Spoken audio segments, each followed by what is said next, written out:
Today, during your flight mechanics training, you will take apart a Link robot and see how the inside parts of the robot match up with the inside parts of an airplane. To start, observe the exterior of your team's Link robot.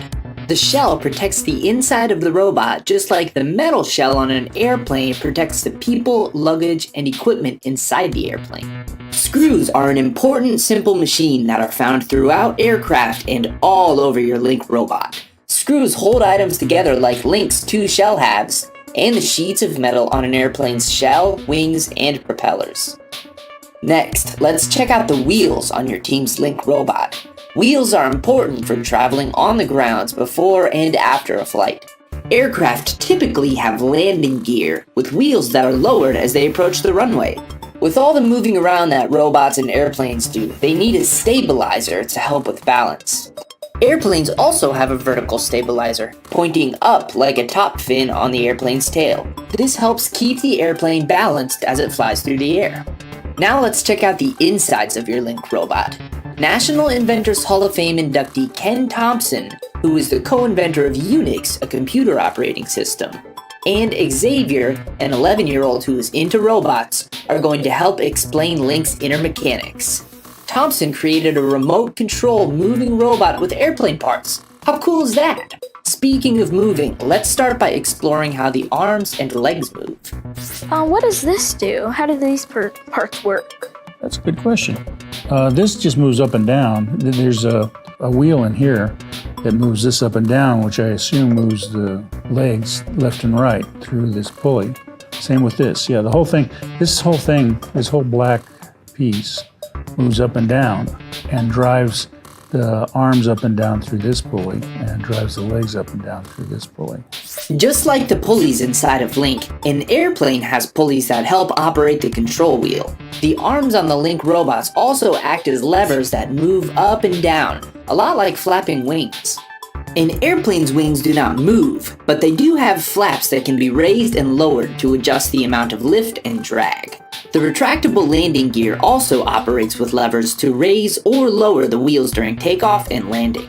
Let's investigate the gears inside Link's legs. See how they turn the wheels?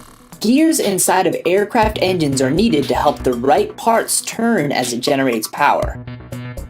Next, let's check out the motor. Link's motor receives electrical signals and turns them into motion, and that is what lets me get my groove on.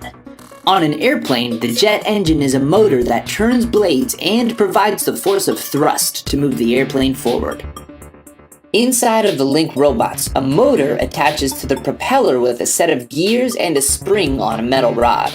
As the motor turns, the gears turn, which then turns the metal rod with the spring and propeller. Many airplanes have propellers on each side of the plane. Some airplanes have a propeller at the front of the plane on the nose. Inside an airplane, springs can be found behind buttons in the cockpit, which send signals throughout the aircraft when pushed. Did you notice all the wires? Wires carry power from batteries to many different parts inside Link that need power, such as the motor, PC board, speaker, and LEDs. Wires also connect many parts of an airplane to the power source. Now, what is this little green piece? It's called a PC board, and it's just a way of getting things connected. It's where you just attach things. You can put transistors and capacitors and even computers on these PC boards. And they allow a place to bring in wires like this or to put in pins so that you can plug the whole thing into something else. So everything goes through here. This is sort of like the main menu of a phone. Everything goes through here. Yes. Just like the Link robots, the computers and control panel instruments in an airplane's cockpit have PC boards to connect wires and other electrical components. Okay, so do you know what type of lights these are, or? Oh, absolutely. Those are LEDs. They're called light-emitting diodes. There are LEDs throughout your Link robot's body and propeller. Pop out the chest cover and eye cover to reveal two of them. There is a strip of LEDs inside the propeller. Each robot hand also has an LED. Keep the wires on the LEDs to repower them in a moment. Don't cut them short. Airplanes also have flashing lights on their outer shell to visually show other pilots and air traffic control where they are in the sky.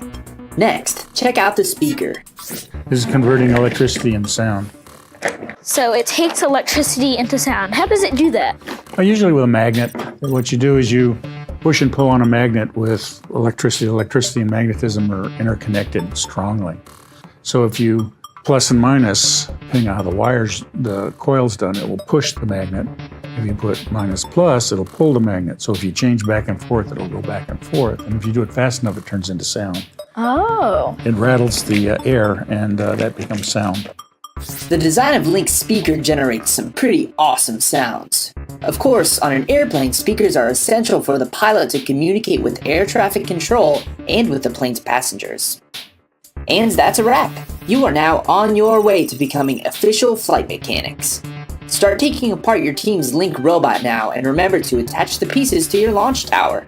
Roger that. This is Link 2020. Over and out.